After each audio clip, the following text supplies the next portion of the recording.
அனைவருக்கும் இனிய வணக்கம். நான் உங்கள் மதுரை ராமகிருஷ்ணன். இந்த வாழ்க்கைய நல்ல புரிதலோட, நம்மை நாம் நேசிப்பதோட, நமக்கு நாம் இந்த நாளை பரிசாக கொடுப்பதிலிருந்து இந்த நாளை இனிய நாளாக கொண்டாடி விட மாட்டோமா என்கிற பெரிய முயற்சி தான் இந்த நிகழ்ச்சியினுடைய மாபெரும் நோக்கம்னே சொல்லலாம். அது என்ன சார், ஒரு நாளை நமக்கு நாமே பரிசாக கொடுத்துக்கிறதுன்னு ஒரு கேள்வி வருது இல்லை? அது எப்படி நமக்கு நாமே பரிசு கொடுத்துக்கிறதுன்னு? சார், நம்ம இன்னைக்கு என்ன தெரியுமா சார் பண்றோம்? எல்லாம் சம்பாதிக்கிறோம், குடும்பத்துக்காகன்னு உதவி பண்றோம், நண்பர்களுக்காக இருக்கோம். நமக்காக நாம வாழ்க்கையை வாழ்ந்திருக்கோம்னா ஒரு பெரிய கேள்விக்குறி வருது இல்ல? இத்தனை வருஷம் சம்பாதிச்சோமே, நமக்கு நாம என்ன பரிசு கொடுத்துக்கிட்டோம்னு கேட்டு பாருங்க. நமக்காக என்ன பரிசு கொடுத்துக்கிட்டோம்?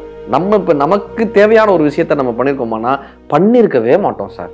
குடும்பம் குடும்பம் குடும்பம்னு தன்னை அழித்து கொண்டவர்கள் எத்தனையோ பேர் இருக்காங்க. குடும்பத்துக்காக நான் வாழ்றேன்ப்பா, நான் இல்லைன்னா என் குடும்பம் நடக்கவே நடக்காதுப்பான்னு சொல்லக்கூடியவங்க எத்தனையோ பேர் இருக்காங்க. எனக்கு தெரிஞ்சு சமீபத்தில் வாட்ஸ்அப்பில் நம்மளுடைய நண்பர்கள் குழுல இருந்து வருது ஒருத்தங்க தெரிஞ்சவங்க, 50 வயது ஆகுது அவங்களுக்கு, ஒரு 50-55 வயசு ஆகுது, இறந்து போயிட்டாங்கன்னு ஒரு செய்தி வந்துச்சு சார். அவங்கள பற்றி யோசிச்சு பார்க்குறோம். எங்கள் நகரில் இருக்கிறவங்க, நான் இருக்கக்கூடிய அந்த நகரில், ராஜாமான் நகர்னு அந்த நகரில் இருக்கிறவங்க, அவங்கள பற்றி யோசிச்சு பார்க்குறோம். ஒரு இடத்துக்கு போக மாட்டாங்க, வெளிவாசல் போகவே மாட்டாங்க, எப்பயுமே குடும்பம் குடும்பம்னே இருப்பாங்க. 55 வயசுல இறந்து போயிட்டாங்க, எப்பயுமே குடும்பத்துக்காகவே இருப்பாங்க. அவங்க ஒரு ஃபங்க்ஷனுக்கு, ஒரு கல்யாணத்துக்கு போய் பார்த்ததில்லை. ஏன்னா அவங்க மாமியார் பெட்ரிடனாக இருந்தாங்க, அவங்கள பார்த்துக்கிறதுக்கு ஒரு ஆள் வேணுன்றதுனால இவங்க எப்பயுமே அவங்க கூடயே இருப்பாங்க, எப்பயுமே அவங்க கூடயே இருந்து அவங்களுக்கு நர்சிங் பண்ணிகிட்டே இருந்தாங்க. ஒரு கட்டத்தில் அடுத்து ரெண்டாவது அவங்க மாமியார் போனதுக்கப்புறம் பையனுக்கு கல்யாணம் பண்ணி கொடுக்கணும். அவங்க ஹஸ்பண்ட் வந்து ஊராக வேலைக்கு போகிறவர், வெளிநாடுகளுக்கு ஊராக வேலைக்கு, எப்பயுமே அவர் பயணத்திலே இருப்பார். அதனால வீட்டில் யாரும் இருக்க மாட்டாங்க. இவங்க முழுக்க இவங்களுடைய குழந்தைகளை, அவருடைய பெற்றோர்களை, மாமனார் மாமியார் அவங்களுடைய பெற்றோர்களை இப்படி இவங்க டேக் கேர் பண்ணிக்கிற காரணத்தினாலேயே இவங்க எந்த இடத்துக்கும் வெளிவாசலுக்கு போகவே மாட்டாங்க சார். தனக்கு பிடிச்ச மாதிரியான ஒரு நகை, அது ஒரு புடவைகள் மீது, எதன் மீதும் அவங்களுக்கு ஆசையே இருந்தது கிடையாது சார். குடும்பத்துக்காக. நான் இல்லைன்னா யாருப்பா அந்த குடும்பத்தை பார்த்துப்பாங்கன்னு கேட்பாங்க. நாங்கள் அடிக்கடி பேசும்போதெல்லாம் சொல்லுவாங்க, அவருக்கு ஒரு காப்பி போட்டு குடிக்க தெரியாதுங்க, என் பையனுக்கு யாருங்க டிஃபன் பாக்ஸ் கட்டி கொடுப்பாங்க, பொண்ணு காலேஜுக்கு போக வேணாமா, நான் எங்கேயாவது ஃபங்க்ஷனுக்குன்னு போயிட்டாக்க இவங்களுக்கு யார் பண்ணுவாங்க சார்? இந்த அலுமினியம் மீட்லாம் பண்ணியிருக்காங்க ஒரு காலகட்டத்தில், அவங்களுக்கு அதெல்லாமே அவங்க போனது கிடையாது. சொந்தக்காரங்களுடைய ஃபங்க்ஷன் நடந்திருக்கு, அதுக்கு போனது கிடையாது. தன்னுடைய சொந்த அண்ணனுடைய பொண்ணுக்கு காது குத்து வச்சிருக்காங்க, அதுக்கு போனது கிடையாது. தன்னுடைய பிறந்த வீட்டில் ஏதாவது ஒரு ஃபங்க்ஷன் நடந்தால் அதுக்கு போக மாட்டாங்க. வாழ்க்கையவே குடும்பத்துக்காக வாழ்ந்தவங்க ஒரு கட்டத்தில் இறந்து போகிறாங்க. ஒரு 6 மாதம் கழிச்சு சார் அவங்களுடைய வீட்டுக்காரரை பார்க்குறேன். எப்படி இருக்கீங்க எல்லாம் விசாரிச்சுட்டு, எப்படி இருக்கீங்க, இப்போ அம்மா இல்லைங்களே வீட்டில் அப்படின்னு.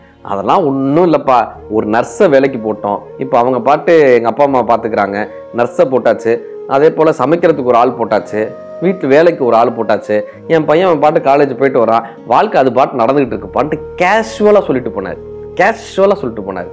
நான் அப்படியே யோசிச்சு பார்க்குறேன், இந்த குடும்பத்துக்காக ஒருத்தர் தன்னுடைய வாழ்க்கை முழுவதுமே அர்ப்பணிச்சிருக்காங்க. கரெக்டா? வாழ்க்கை முழுவதும் அர்ப்பணிச்சு, நான் இல்லைன்னா என் குடும்பத்துல எதுவுமே நடக்காதுன்ற ஒரு எண்ணத்தோடையே அவங்க அந்த வாழ்க்கையவே வாழ்ந்துட்டு முடிச்சிருக்காங்க சார்.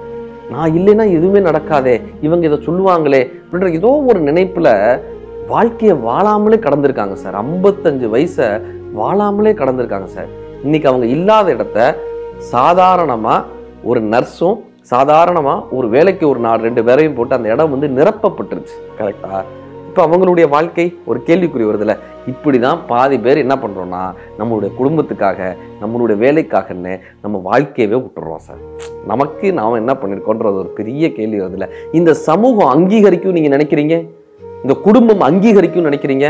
நமக்காகவே வாழ்ந்தவர் பாருன்னு இந்த குடும்பம் நமக்கு விருதா கொடுக்க போறோம்னு நினைக்கிறீங்க? இல்லவே இல்லை சார். சார், நம்ம வாவு சிதம்பரனாரை பத்தி எவ்வளவு படிச்சிருக்கோம், வாவுசி ஐயா பத்தி எவ்வளவு படிச்சிருக்கோம். ஒரு உண்மையை சொல்லட்டுமா? செக்கெழுத்த செம்மல்னு படிச்சோம் அவரை பத்தி. ஆங்கில ஏகாத்தியத்தை குத்திய வைர ஊசி வாவுசின்னு படிச்சோமே. இந்த வாவுசி அவர்கள் சிறையிலிருந்து வெளியே வரும்போது அவரை வரவேற்கிறதுக்கு 2 பேர் தான் சார் இருந்தாங்க. சுப்பிரமணிய சிவால இருந்து இன்னொரு நண்பர், 2 பேர் தான் அவரை வரவேற்க இருந்தாங்க. தெரியுமா?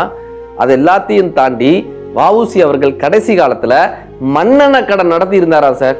மண்ணெண்ண கடை நடத்தி வறுமையில் இறந்து போனார்னு படிக்கிறோம் வாவுசி ஐயாவுடைய வரலாறு. அவ்வளோ பெரிய தியாக செம்மலா இருந்தவர், அவ்வளோ பெரிய விடுதலை வீரராக இருந்தவர். இந்த உலகம் நம்மளை ஏற்றுக்கொள்ளும் நினைக்கிறீங்க? நீங்க என்ன செய்தாலுமே ஏன் இதை செய்யவில்லைன்னு குறை சொல்லக்கூடிய உலகத்துல தான் நம்ம வாழ்ந்துட்டு இருக்கோம். நம்மை நாம பார்த்துக்கலைன்னா அந்த வாழ்க்கையை நாம் இழந்து விடுகிறோம்னு அர்த்தம். நல்லா சொல்லுவார் வள்ளுவர் ஐயா, ரொம்ப அழகா சொன்னாங்க. தென்புலத்தார் தெய்வம் விருந்து ஒக்கல் தான் இவை ஐந்தும் காத்தல் தலைனார். என்ன தெரியுமா அர்த்தம்? நீ முன்னோர்களை காக்கணும்பா, தென்புலத்தார் தெய்வத்துக்கான செய்யறதை செய்யணும்பா, தெய்வம் விருந்தோம்பல் விருந்து ஒக்கல் சொந்தக்காரங்க, தான் உன்னையும் பார்த்துக்கணும்பான்றார். எல்லாம் தாண்டி நீ உன்னைய பார்த்துக்கணும்பா, உன்னைய பார்த்துக்கலன்னா மற்ற எல்லாத்தையும் பார்த்து பிரயோஜனம் கிடையாது பண்றாரு. அப்படி நம் மீது நம்ம வச்சிருக்கோமா சார்? நீங்க என்ன பண்ணாலுமே ஏதோ ஒரு குறையை இந்த உலகம் கண்டுபிடிச்சுக்கிட்டே இருக்கும். ஒரு நாய் சூப்பர் மார்க்கெட் போயிருக்கு. இந்த சூப்பர் மார்க்கெட்டுக்கு போனா என்ன பண்ணுது? ஒவ்வொரு ரேக்கா பார்த்து என்ன வேணும்ன்றத தேர்ந்தெடுத்து எடுக்குது சார். இந்த சூப்பர் மார்க்கெட் ஓனருக்கு அவ்வளவு ஆச்சரியம், என்னடா ஒரு நாய் எல்லாத்தையும் தேர்ந்தெடுத்து எடுக்குது. இந்த பக்கமா வந்து சார் நாய் ஒரு கிரெடிட் கார்டை கொடுத்து பில்லு போடுது சார். ஆச்சரியப்பட்டு போறாரு, என்னடா நாய் கிரெடிட் கார்டு கொடுத்து பில்லு போடுது, இந்த நாயை யாரா வளர்த்துருக்காங்கன்னு பார்க்கணும்னு அந்த நாய் பின்னாடி சூப்பர் மார்க்கெட் ஓனர் என்ன பண்றாரு, அந்த நாய் பின்னாடி போறாரு. இன்னொருத்தனை கடையை பார்த்து சொல்லிட்டு அவர் அந்த நாய் பின்னாடி போறாரு. அந்த நாய் கரெக்டா சார் சிக்னல் பார்த்து ரோட கிராஸ் பண்ணுது சார். ஒரு பஸ் வந்து நிக்குது, கரெக்டா அந்த பஸ்ல ஏறுது சார். இது எந்த பஸ்ஸுக்கு போகணுமோ அந்த பஸ்ஸை பார்த்து ஏறுது சார். கண்டக்டர் கிட்ட சில்லறை கொடுத்து டிக்கெட் வாங்குது சார். பாதி நாய் சில்லறையே கொடுக்காது, ஆனா இந்த நாய் சில்லறை கொடுத்து டிக்கெட் வாங்குது சார். கரெக்டா அது இறங்க வேண்டிய ஸ்டாப்ல போய் இறங்குது. இவர் ஆச்சரியப்பட்டு போனார், இப்படி ஒரு நாயா, இவ்வளவு அறிவாளியான ஒரு நாயான். இறங்கி கரெக்டா அந்த வீட்டுக்கு போகுது சார். போய் பெல் அடிச்சது. இந்த வீட்டுக்கார ஹவுஸ் ஓனர் கதவை திறந்துட்டு வெளியே வந்தான். வந்தவன் ஒரு குச்சி எடுத்துட்டு நாய் அந்த அடி அடிக்கிறான். அட்டி வெளுத்து எடுத்துட்டான். ஓடி போய் தடுக்கிறாரு. எதுக்கு சார் அந்த நாய் அடிக்கிறீங்க? எவ்வளவு பிரில்லியண்டான ஒரு நாய், அதுவே வந்து சாமான் எடுக்குது, ரோட கிராஸ் பண்ணுது, பஸ் ஏறுது, டிக்கெட் வாங்குது, இவ்வளவு அழகா வந்து உங்க வீட்டை தேடி, இதுக்கே சார் அடிக்கிறீங்க? இல்ல, நீ எப்ப வெளியே போனாலும் சாவி எடுத்துட்டு போ, சாவி எடுத்துட்டு போன்னு நான் சொல்லியிருக்கேன். இவன் சாவி எடுத்துட்டு போகாம நான் தூங்குற நேரமா வந்து பெல் அடிக்கிறான் பாத்தீங்களா, அதுக்காகத்தான் அவனை அடிச்சேன் நானா. புரியுதா? எவ்வளவு நீங்க செஞ்சாலும் கூட, இந்த உலகத்தில் நீங்க எவ்வளவு செஞ்சாலும் கூட நம்மை அடிப்பதற்கு தான் இந்த உலகம் காத்து கொண்டு இருக்குமே தவிர, ஏதோ ஒரு காரணத்தை ஏதோ ஒரு குறைய சொல்லி நம்ம தப்புன்னு சொல்றதுக்கு தான் இந்த உலகம் காத்துட்டு இருக்குமே தவிர, நம்மை கொண்டாடுவதற்கு இந்த உலகம் காத்து கொண்டு இருக்காது. அப்ப எல்லாருக்கும் செய்ய வேணாமா பண்ணா, எல்லாருக்கும் கடமைகளை செய்யத்தான் செய்யணும். ஆனா நம்மை தியாகம் செய்து நம்ம அதை செய்யவே கூடாது. கரெக்டா? அதனாலதான் கண்ணதாசன் ஐயா எழுதினார், எல்லோருக்கும் நல்லவன் தன்னை இழந்தான். கரெக்ட். எல்லாருக்கும் நல்லவனா இருந்துட்டோம்னா நாம நம்ம வாழ்க்கையை வாழவே முடியாது சார். எல்லாருக்கும் செய்யணும், ஆனா நம்ம வாழ்க்கை என்னன்றதும் பார்த்துக்கணும். ஐயோ இவங்க இதை சொல்லுவாங்களே, அவங்க அதை சொல்லுவாங்கன்னா, எப்பயுமே யாராவது ஒருவர் ஏதாவது ஒன்றை சொல்லிக்கொண்டே தான் இருப்பாங்க. ஒரு அப்பாவும் பையனும் ஒரு கழுதை எடுத்துட்டு பக்கத்து ஊருக்கு போயிட்டு இருந்தாங்க. இப்போ எய்தாப்புல வந்து அவங்க சொன்னாங்க, எங்க போறீங்கன்னு கேட்டாங்க. இந்த கழுதை வீட்டுல சும்மா இருக்குங்க, எங்களுக்கு காசு தேவைப்படுது, இந்த கழுதையை விற்கலாம்ன்றதுக்காக போறோம். இங்கிருந்து அந்த பக்கத்து ஊரு கிட்டத்தட்ட ஒரு 3-4 கிலோமீட்டர் வருமே, நீங்க ஏன் கழுதையை வச்சுக்கிட்டு சும்மா போறீங்க, 2 பேரும் கழுதை மேலே உட்காந்து போக வேண்டியதாங்க. ஆமான்ல, கழுதையை நம்ம சும்மா வச்சிருக்கோம், இப்ப 2 பேரும் கழுதை மேலே ஏறி உட்காந்துக்கிட்டு நடந்து போனாங்க. எய்தாப்புல வந்தவன் சொன்னா, ஏன்டா 2 பேர் கழுதை மேல உட்காந்து இருக்கீங்களே, அந்த கழுதை பாவம் இல்லையா, நுர தப்பிக்கிட்டு நடக்குது, கழுதையை ஏன்டா கொடுமைப்படுத்துறீங்க, முட்டா பசங்களான்னு திட்டிட்டு போனான். இப்ப இவங்க 2 பேரும் என்ன பண்ணாங்க, கழுதையை விட்டு இறங்கி பையனை மட்டும் மேல உட்கார வச்சு இவர் இந்த கழுதையை ஓட்டிட்டு போனார். அந்த பக்கமா வந்து ஒரு பாட்டி சொல்லிச்சு, பெரியவர் நடந்து வராரு, சின்ன பையன் உனக்கு என்னடா கழுதை மேல உட்காந்து வர, அறிவு இருக்காடா, இறங்குடா கீழே, பெரியவர் உட்காந்து வரட்டும்டான்னா. இப்ப இந்த பையன் சொன்னா, அதுதானே கரெக்டு, அப்பா தானே உட்காந்து வரணும், நானா உட்கார்றதுன்னு இந்த பையன் இறங்கினான். அப்பா உட்காந்தாரு. இப்ப இவங்க 2 பேரும் வந்தாங்களே, எய்தாப்புல வந்து இன்னொருத்தவன் சொன்னா, சின்ன பையன் பாவம், அவன் நடந்து வர்றான், நீ ஐயா உட்காந்து வர்றாரு, சின்ன பையன். இப்ப இவங்க 2 பேரும் யோசிச்சாங்க, என்னடா 2 பேர் உட்காந்து வந்தாலும் திட்டுறாங்க, ஒருத்தர் உட்காந்து வந்தாலும் திட்டுறானுங்க, அப்பா உட்காந்து வந்தாலும் திட்டுறான் பையன். இப்ப என்ன பண்ணானுங்க 2 பேரும், இந்த கழுதையை காலில் ஒரு குச்சியை கட்டி இவங்க 2 பேரும் கழுதையை தூக்கிக்கிட்டாங்க. நம்ம கழுதையை தூக்கிக்குவோம். இப்ப யார் என்ன சொல்றாங்கன்னு பாப்போம். இந்த கழுதை திமிருது, ஐயோயோ என்னை உடுங்கடாடே படுத்தாதீங்க, நான் இந்த கழுதை திமிருது. இப்ப இவங்க 2 பேரும் அந்த குச்சியை தூக்கிட்டு ஆத்த கடந்தாங்கல்ல, தண்ணி பட்டு கழுதை மிரண்டு அந்த குச்சியோட ஓடி ஆத்தோட அந்த கழுதை அடிச்சுட்டு போச்சு. முடிஞ்சா? அடுத்தவங்க என்னெல்லாம் சொல்றாங்க, அடுத்தவங்க என்னெல்லாம் யோசிப்பாங்கன்னா, நம் கையில் இருக்கக்கூடிய சொத்து நம் கையை விட்டு போகும்ன்றதுதான் மிக நிதர்சனமான ஒரு உண்மை இல்ல.